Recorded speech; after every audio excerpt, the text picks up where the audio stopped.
Hey Transformers fans, welcome back. I've got another video review for you today, taking a look this time at Deluxe-class Studio Series Decepticon Stinger. I was a little apprehensive about picking this guy up for a couple of reasons. The stock photos that I'd seen didn't look terribly good in my opinion, and seeing him in package on the shelf, really didn't sell me on it either. It was only until I saw a few other reviewers' videos and a couple of other people who had, fiddled with them enough and got things positioned in a certain way once you get the figure out of the box that you really make it look pretty good in my opinion, and that's kind of how I've got him set up right now. So I'm going to go through some of those things and just to give you my general thoughts on the figure. Starting off with the packaging, standard Studio Series packaging. You've got a nice picture of Stinger on the front there. He's number 2. A nice picture of his face, or battle mask or whatever on the side there. Nice bigger picture of Stinger there, so you can kind of see some of the detail of the bot mode in terms of the CGI and how he looked in the movie. And on the back, you've got your standard pictures of, you've got your robot mode, and then the alt mode, which is a really nice Pagani. I think it's Huayra. I'm not sure how to pronounce that. I'm just going to put it out there and say, but that's a beautiful car. Very kind of cool exotic sports, supercar kind of thing. So very cool alt mode for him. And then you can see his wave mates. You've got Bumblebee, Crowbar, and Ratchet. Other than that, that's pretty much the packaging. And he does come with the standard sort of backdrop. This one is featuring the Hong Kong battle. I think it's Hong Kong. Yeah, Hong Kong battle. So the artwork in there is pretty cool. I generally don't have the room on my display to use them, so I just kind of leave them in the box. He does come with sort of the standard fold-out instructions, and the picture on the front there has him transformed kind of funny. Doesn't look really as good as he could, and even the sort of the final instructions in here, don't show it in, show certain things like the shoulders and stuff that's transformed in a way that just doesn't make it look as good as it could. So I'm going to go through a couple of those things that I've seen from other reviewers. But yeah, as for the figure itself, it's pretty nice. Proportionally, it looks good. He's got decent proportions in terms of the arms and the legs, and the paint apps on him are pretty solid. You've got some nice black in there. You've got some gunmetal gray, black, silver. With some gunmetal on the feet and the toes there. Nice green, bright green eyes, which is kind of funky. The head could have used a little bit more paint apps, but I think I'm going to take care of that with some of my own paint. But yeah, overall, the figure looks pretty nice. But the problem is, and what really kind of had me having a hard time picking this figure up, was how he comes in the box. Because this is how he looks once you get him out there, right? And he's got the, this ninja star things on the back there, but so these aren't, you'll have to ignore those for now because those aren't on him when he's in the package, but his shoulders kind of come up like this, and you'll see him looking all kind of like these things are up like this, and the shoulders the body parts, his arms are kind of out like that, and this thing is turned around, and it's just this thing is backwards like this, and it looks like a hot mess in the box. And you look at that and you're like, oh, that looks like garbage, I'm not going to get that.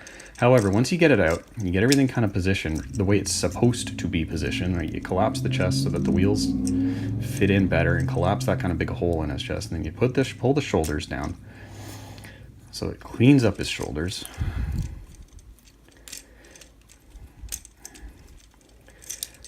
And you get the back spike ninja stars into position, right? You get those kind of pivoted up. And then he starts to look really good, right? And you can get him into some cool poses.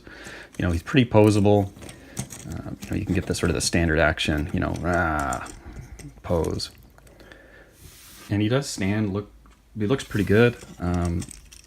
It's the box that kills it. It's the position that they pack him in the box that makes it look so awful. And I'm sure that's probably why a lot of collectors are apprehensive about getting him. However, once you get him out of the box and start playing around with them, you can make him look really cool. I think it's a nice figure. So just to show off a few of the few scale comparisons before I start getting into the transformation. So there's Stinger, as I've usually got him set up sitting on my shelf. So he is a little bit small, but it's pretty standard for deluxes these days. Here, I'm going to put him next to my Bumblebee that I've got on my shelf, which is the Dark of the Moon Deluxe. And you can see he's, you know, a little smaller than what they would normally scale like in the movie. But I mean, it's not too bad if you're not a stickler for scale on your shelf and you just want the bots that look good. I think this combination looks really good. Obviously, my Bumblebee's got some extra custom paint on them to make them a little shinier, but I think they look pretty good together. Other than that, I've got a couple of other bots to compare. So here he is next to Barricade from last night, and I think they scale really well together. I think that looks pretty good.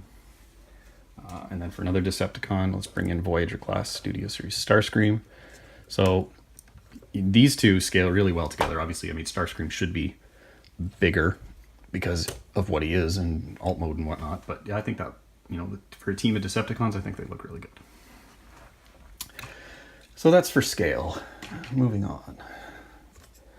So transformation on this guy is pretty straightforward, but there's one step that's a little bit awkward and kind of tricky to get. So I'll explain that. So the first thing you're going to want to do is you're going to want to take these off, which again, as I mentioned, they come off or they're out of the package, so you have to pop them on. But they're just like these rubbery bendy plastic, so they're pretty easy to put on and off.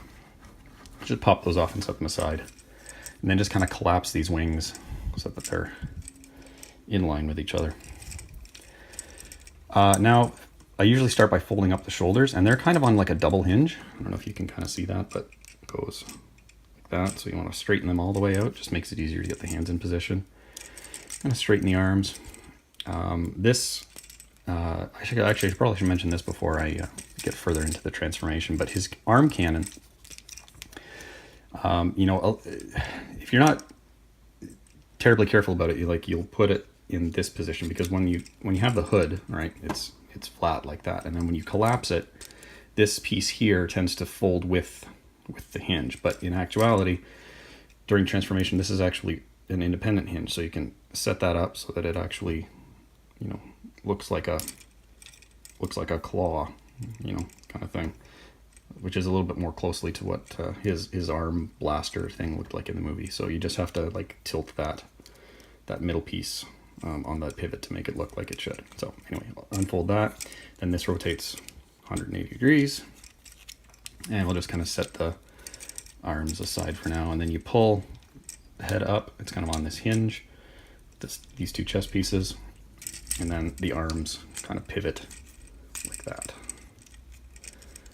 Next, you'll want to open up sort of the abdomen, just pull that out, and then the whole head and chest section with the arms rotates like that. So that's where we are right. Next thing we're going to want to do is the legs, and the legs are pretty easy. Basically, these toes fold down, these back pieces on the legs fold up, and then the legs kind of fold up under the body like that. And there's that little flat piece that was on his crotch. You got to fold that up and down just to be in place. Just pivot that up and around. And there's tabs that kind of clip in. Now for the legs, in order to get them into the right position, you'll see that there's a little red tab on this hinge in here. I don't know if you can kind of see that. There's a little red tab there. Let me see if we can zoom in. Focus. There we go. Little tab that goes into like a little notch on his leg. So that kind of all just kind of pops in together and keeps everything in place. Once you get the legs folded up enough. There we go. There we go. So that's half of them done. Now the other half is where things get a little bit tricky. Getting the arms in place is a little bit awkward. But I usually start with this side, the side without the roof. So you kind of just collapse everything together, and you'll see there's a big long slot there, a tab there, and that kind of just pops in. And then on this side here, there's another notch and slot on the arm, just kind of pops in together like that. And then you've got one arm kind of in position. It's just a little bit awkward. Things don't tab in nearly as snugly or securely until you get it all done. Once you get it all done, it's very, very solid, but the initial, trying to get these arms into position can be a real pain. Then you kind of want to just manipulate that roof into position. It's just awkward and difficult. This is the one part of the transformation that I don't like. I like the alt mode. I like how solid it is when it's done, but getting it there is a bit of a fiddly mess. So anyway, I probably skipped over more of that than I should have, but it is what it is. And then finally, you rotate this whole head assembly around, right? It's looking like that. So you rotate it around and then just tuck it in, and it kind of clicks into place. Now you'll see that you've got these, where his back wings kind of thing sticking out there. And the front pieces tab in, or, collapse in very easily, so they're not going to hit the ground when they roll. But the back ones are a little bit of a snugger fit, and you'll kind of see that in the bottom part, there's like a little cutout hollow thing there. And you've got to kind of manipulate the red one to click in there, and it holds it in place so that it doesn't rub on the ground when it rolls. So there we go. And then it pops out sometimes if you're not careful, but once you get it in position, it's okay. So there we go. So you kind of see that's how I've got mine set up, where you got the two black ones on the bottom, the two reds on the top when it's looking that way. And then that gives you places to stick these in vehicle mode. So there's two posts. There's one on each of his arms here that you can put two of them on for storage. And then there's the black one at the back, and then the black one near the front, and you put those on, and then it kind of tucks his Ninja Stars out of the way for storage in alt mode. And there you have him in alt mode. He's a nice car. Like, the finish is really nice. It's everything, like I said, once you get it together, everything panels in really well. It's just getting that final hood piece on, and these things can be a little bit loose. But once you get that final roof panel in, then everything kind of snaps together, and it's very, very solid. There's no loose panels or anything like that, like there is on the Ratchet, the Deluxe Ratchet, or, I've seen some people reviewing the Jazz mold, and, it has a couple of panels that don't line up all the way. This guy tabs in very, very snugly and securely, and he does roll, back and forth. Nice looking alt mode. He does have a Decepticon logo there. Nice silver paint on the headlights, not so just basically black on the taillights. I might put some red on there. But overall, like, his paint apps are pretty decent. The red posts sticking through there, that could be taken care of with just a black, little bit of black paint so that the wheels are solid black. But overall, I really like this vehicle mode. I think it's funky. It's certainly a little bit of a different, it's not a GM car. It's not a Pontiac or anything like that. So it's something different that we haven't had a Transformer before in, and I really dig it. So yeah, that's kind of my quick overview of Studio Series Stinger. Hope you like it. He's a decent figure. Like I said, I know he looks kind of crummy in the box, but once you get him out and you start playing around with him, I think you'll really like him. He's a nice addition to any movie bot shelf. And it's nice that we finally got him in his true alt mode versus the red Bumblebee repaint that we had, back, I think, in the previous line. So yeah, his real alt mode is nice to see, finally realized, and it looks really nice. So anyway, that's it for Studio Series Stinger. Hope you liked the video. Feel free to share, subscribe, like, and all that stuff. Really appreciate it. And I will be back at you again soon with another one. Thanks very much, and have an awesome day.